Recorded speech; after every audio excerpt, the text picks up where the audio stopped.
भाई लोग आज बात ना सोने की चिड़िया कहा जाने वाला देश, अपना प्यारा देश भारत पे ही करेंगे। जब भारत के लोगों का माइंड वॉश बहुत अच्छे से किया जा रहा है, जिसके चलते हम लोग अपनी सनातन संस्कृति को ही भूलते जा रहे हैं। तो राम राम भाई लोग, स्वागत है आप सभी का कहानियों के इस दुनिया में।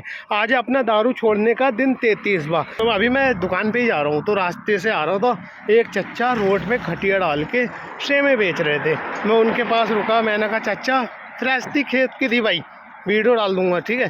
तो मैं उनके पास रुका, मैंने बोला चच्चा क्या भाव दी? बोले 30 रुपये किलो।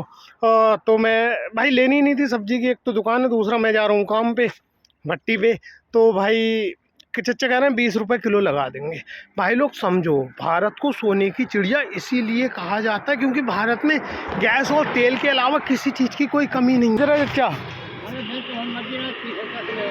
30 रुपये किलो? अरे टाइम पास कर रहे हो, टाइम पास कर रहे हो। हाँ 20 रुपये किलो। अब जो चच्चा है रोड पे ना सेब बेच रहे हैं, सेम है ये हरी वाली, और सेम बेच रहे हैं, खेत की सेम है, फ्रेश सेम, ठीक है। और बेच रहे हैं 20 रुपये किलो, कह रहे हैं 20 रुपये किलो दे देंगे। विदेशों में पैसा ज़्यादा होगा, पर इंसान ज़िंदगी काहे जीता है? अच्छा खाने के लिए, ठीक है। तो हमारे पास खाने के भंडार है भाई, और ऐसा नहीं है कि आसमान छूती महंगाई है। यहाँ पे सब्जियाँ आराम से मिल जाती हैं सुकून रेट पे, फल आराम से मिल जाते हैं अच्छे रेटों पे, ठीक है ना। कोई ज़्यादा महंगाई नहीं है भाई, ठीक है। विदेशों में तो लोग डॉलर तो कमा रहे हैं, मोटा पैसा कमा रहे हैं, पर भाई एक गाजर मोर खरीदनी पड़ती है। हम तो ना अगर सब्जी भी ले लें, मेरे पास कोई सब्जी लेने आ जाए और 100-150 की सब्जी ले लेता था, तो भाई बोले एक गाजर खिला दे या एक खीरा खिला दे, भाई ले ले खा ले। ये भारत देश है भाई। भाई लोग ये भारत देश की बात कर रहा था मैं। यहाँ पे फल सब्जियाँ रोडों पे तो मिल जाएंगी तुम्हें रखी हुई, लेकिन बहुत सस्ते दामों में। विदेशों में चले जाओगे, मॉल में सब्जियाँ होती हैं, फल होते हैं, लेकिन आसमान छूते रेटों पर, समझो। और भाई थोड़ा ना ढोंग से हट के सनातन को दिल से पहचानना पड़ेगा, ठीक है। हमारा सनातन क्या है कि दूसरे के प्रति ईर्ष्या ना रखनी, दूसरे से जलन ना रखनी, दूसरे का बुरा ना चाहना। भाई लोग मेरी मम्मी को ना जब पैरालाइज हुआ था, तो ना मम्मी की हालत बहुत ख़राब थी, हॉस्पिटल में एडमिट थी। तो भाई उनके दशहरा का दिन था उस दिन, तो ना आवाज़ भी नहीं निकल रही थी उनके, हल्के हल्के, पता है क्या बोल रही हैं कि लला सीधा दे, ये गुरुजी जिनको वो मानती, मतलब भंडारे के लिए।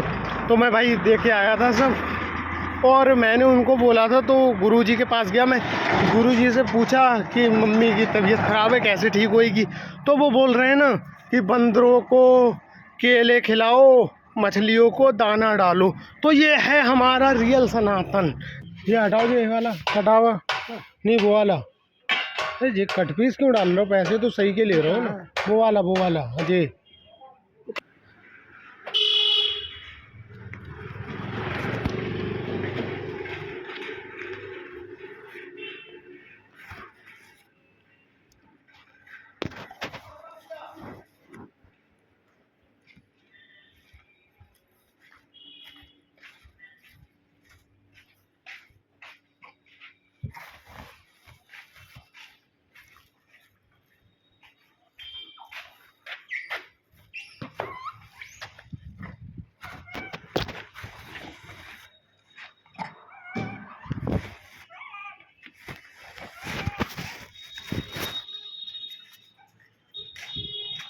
ठीक है। ये आजकल ना भाई लोग जो अघोरी बने पड़े हैं, तांत्रिक बने पड़े हैं, सोशल मीडिया पे, यूट्यूब पे बहुत सारे वीडियो बनाते हैं।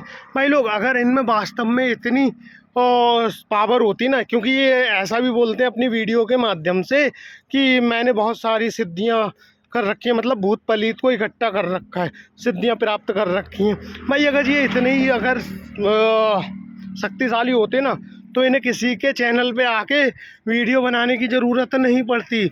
और दूसरा, ये चाहते ना तो किसी का भी करियर खा सकते थे और अपने चेले को बना देते, ठीक है ना। वैभव सूर्यवंशी की जगह अपने चेले को भेज देते कि जा चेले, मैंने शक्ति छोड़ दी, अब हर बॉल पे छक्का पड़ेगा। भाई लोग विश्वास और अंधविश्वास में फ़र्क करना सीखो। हमारा सनातन कभी किसी का बुरा चाहता ही नहीं है या बुरा सोचता ही नहीं है। हम लोग बोलते हैं वासुदेव कुटुंबकम, ये सारी दुनिया ही हमारा परिवार है। और मानते हैं, बोलते नहीं है, मानते हैं भाई। हम सबको पूजते हैं, गाय को पूजते हैं, कछुए को भी पूजते हैं, तो ये हमारा सनातन है।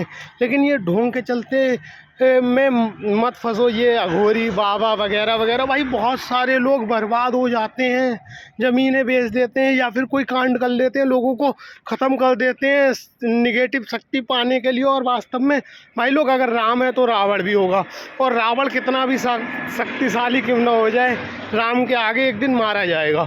और दूसरी बात भाई, सब कर्मा का गेम है, कर्मा का। अगर आज तुमने किसी के साथ गलत करा है तो कर्मा घूम के वापस आएगा, कल तुम्हारे साथ गलत होएगा। इसमें कोई भी शक्तियाँ कुछ नहीं कर सकती, ठीक है ना। कर्मा घूम के वापस आता है और सारा खेल कर्मा का है। तो भाई ये ढोंगियों के चक्कर में मत पड़ो। मैं ये नहीं बोल रहा कि भूत पलीत नहीं होते भाई लोग। अगर राम जी थे, हैं, तो रावण भी था, ठीक है ना। तो निगेटिव शक्तियाँ पॉजिटिव दोनों साथ साथ चलती हैं, पर तुम्हारे कर्मा पे सब निर्भर करता है। अगर तुम्हारे कर्म नेक हैं, तुम्हारे कर्म अच्छे हैं, तो भाई कोई भी बुरी शक्ति तुम्हारा कुछ नहीं कर सकती। और ये जो यूट्यूब पे ना वीडियो बनाते हैं हॉरर कहानियों की, अघोरी आते हैं, एक से एक तांत्रिक आते हैं, भाई 99% फेक हैं, फर्जी हैं, ठीक है ना। पैसे का व्यापार कर रहे हैं बस, ठीक है ना। मज़े के लिए कहानी सुनो, लेकिन भाई बर्बाद नहीं होना, ठीक है ना। अगर तुम कहीं पे फंस रहे हो तो पहली बात भगवान पे आस रखो। और अगर भगवान पे आस रखने पर भी कुछ नहीं हो रहा, तो भाई तुम्हारे कर्मों में कहीं ना कहीं कुछ खोट थी, या पिछले कर्म का फल है, ठीक है ना। कर्मा घूम के वापस आता है, और जो रह जाता है वो अगले जन्म में भरना पड़ता है, ठीक है ना। कर्मा का हिसाब तो पूरा होता है। तो बस यही था आज का ज्ञान भाई लोग।